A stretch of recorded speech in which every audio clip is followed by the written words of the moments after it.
pleasant morning to each and everyone.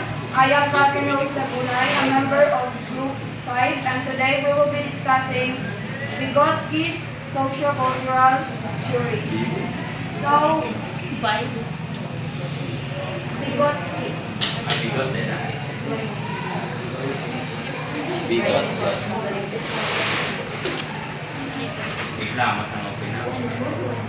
So, kindly open your PPT so that you guys will be guided with our report. So before we proceed with our discussion, let us first hear a quote from Lev Vygotsky. So everyone, can we read the quote of Vygotsky? What a child can do in cooperation today, tomorrow she or he can be able to do alone. So now let us try to comprehend or understand what does Lev Vygotsky tries to explain on his quote. So does everyone know, or can everyone share their ideas about this? Yes. Ako lang bisayon ha, Yes. para di ko maglibo. Awesome basa na.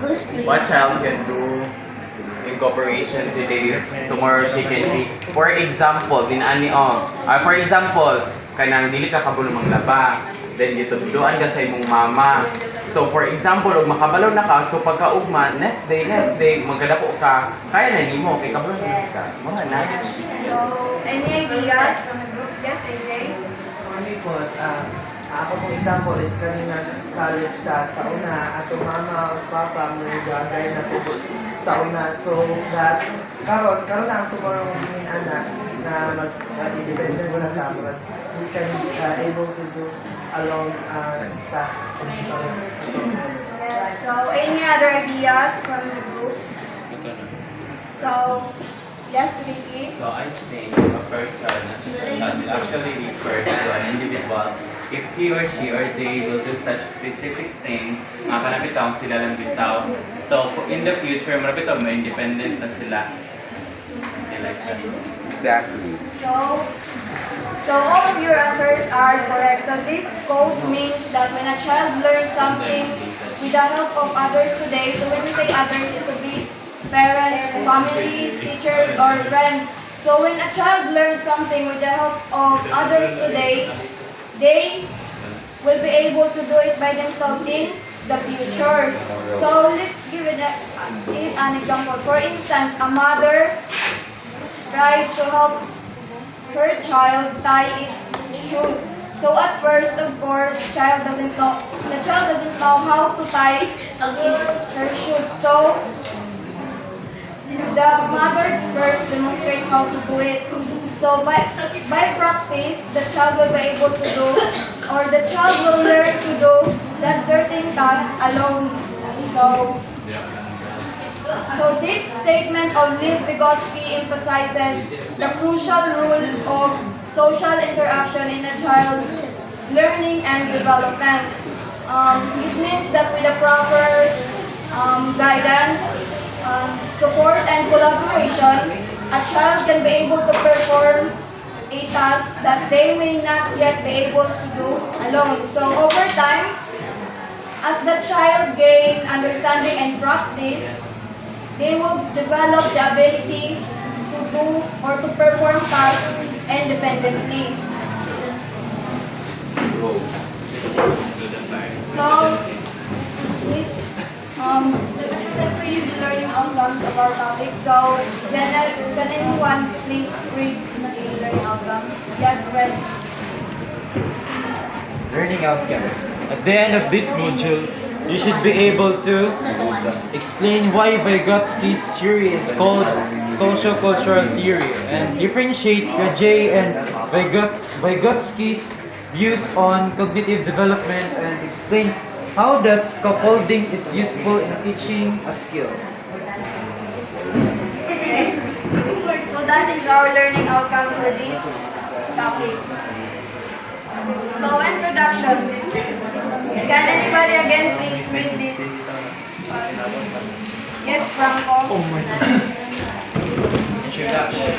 The key theme of Vygotsky's theory is that social interactions play a very important role in cognitive development. He believed that individual development could not be understood without looking into the social and cultural context within which development happens. Okay, thank you so much. So basically, Vygotsky's theory focuses on the idea that learning and thinking are strongly influenced by our interactions with others, like with our family, friends, teachers, or even in the people in our community. Yes.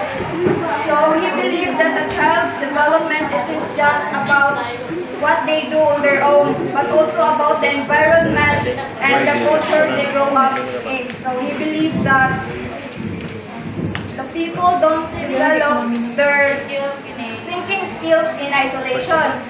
So instead, they grow and learn through their interactions with others and the cultural environment they are part of. So basically, Lev Vygotsky emphasizes the importance of social interactions in a child's cognitive development. Next. So now let us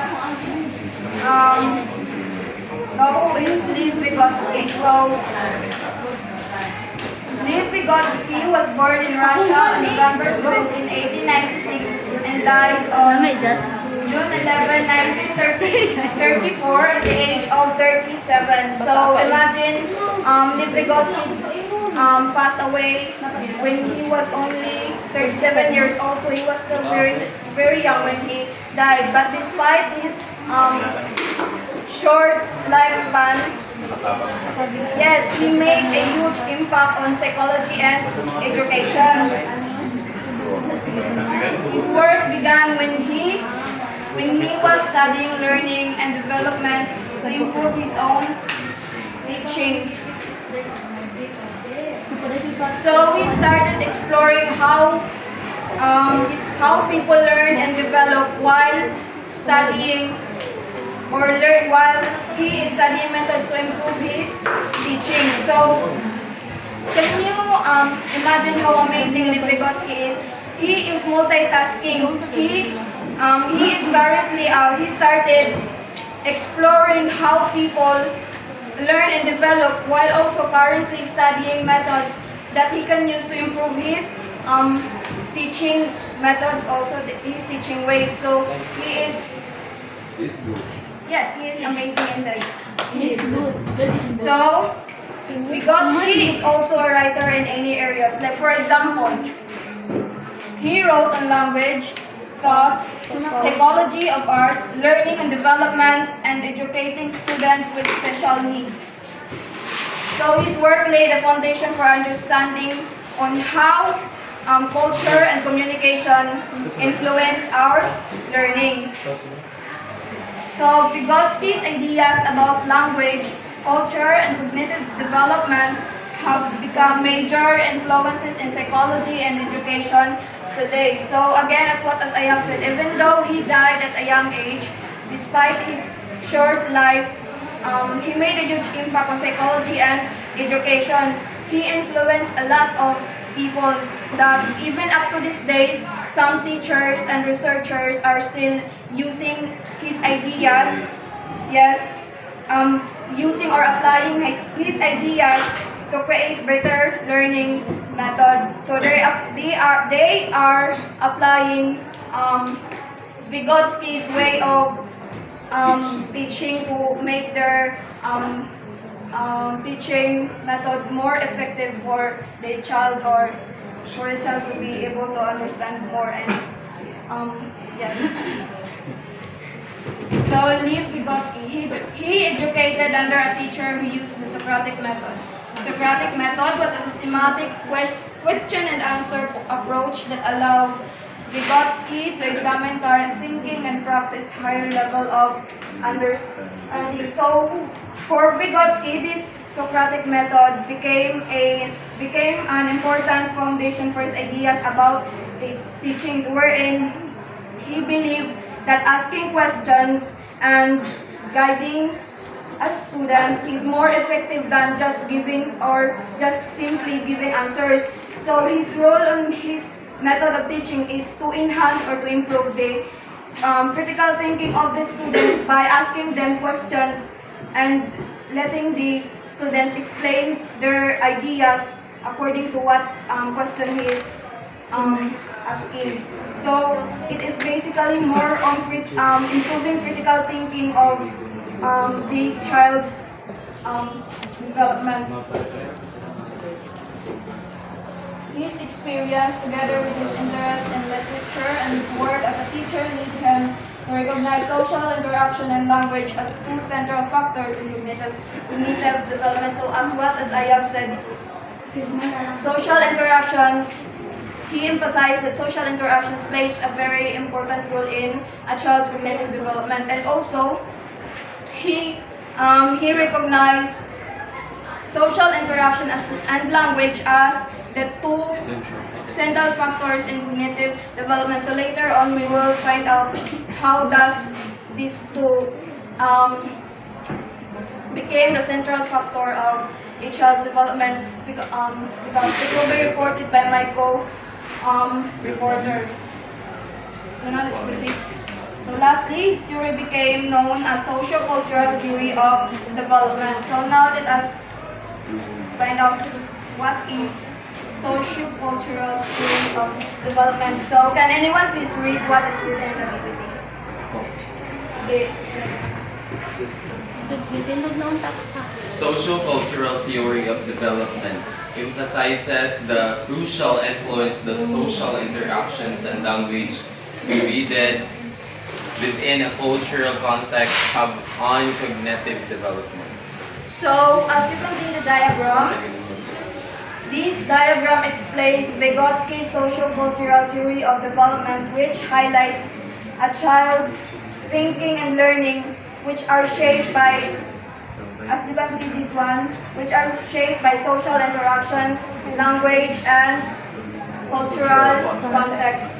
So can you guys see the arrows, the white colored arrows in the diagram? So that arrows show how these factors like social interaction, language, and cultural context are all connected and together influence cognitive development and how a child learns and grows mentally. So basically, Vygotsky believed that these factors they work together to shape a child's ability to think and solve problems. So from the word itself, socio-cultural theory, it emphasizes the idea of social, which means social or social interactions, social relationship with your environment, and cultural, so about how culture will going to influence a child's cognitive development. So he termed his theory as social-cultural development because he gives emphasis on the crucial role of social interactions and cultural context in a child's cognitive development. So Piaget and Vygotsky. So anyone please read? Yes.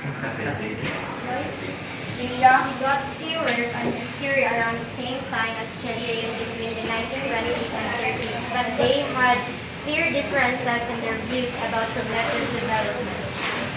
So it is stated that Vygotsky worked his theory almost the same time as Piaget. However, they show a clear difference in their views about cognitive development. So let us find out what are the difference between their views on cognitive development.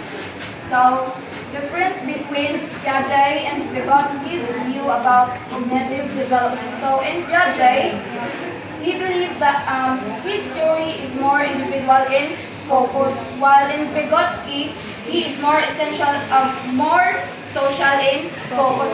As I have said, Vygotsky gives emphasis on the crucial role of social interactions in a child's cognitive development. So that is different from Piaget because Piaget focused more on individual, while Vygotsky is on social. Yes.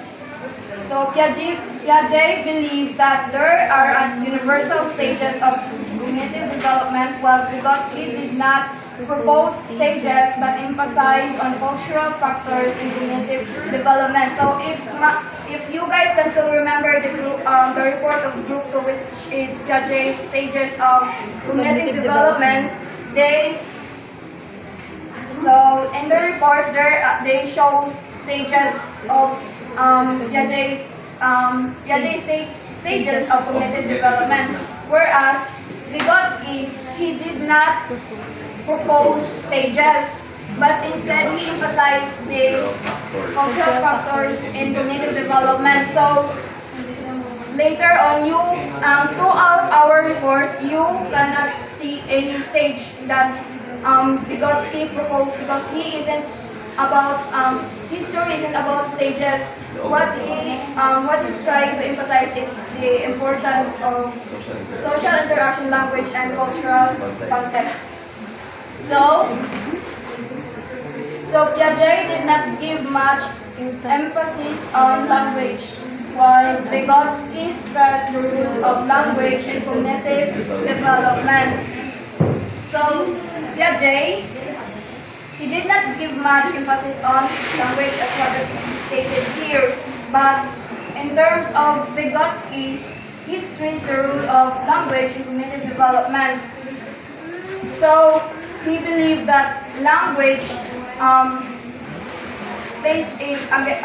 also plays a very important role in a child's cognitive development. He even put language as one of the two central factors of cognitive development. So can you guys still remember what are the two factors that Vygotsky, what are the two central factors of Vygotsky's cognitive development? So first, person and language. So as you can see, he gave more emphasis on language, whereas Piaget didn't give emphasis on yes. So he gave emphasis on language, that he even argued that language is the most important tool in learning, because it helps us share knowledge, and yes, it helps us share our knowledge and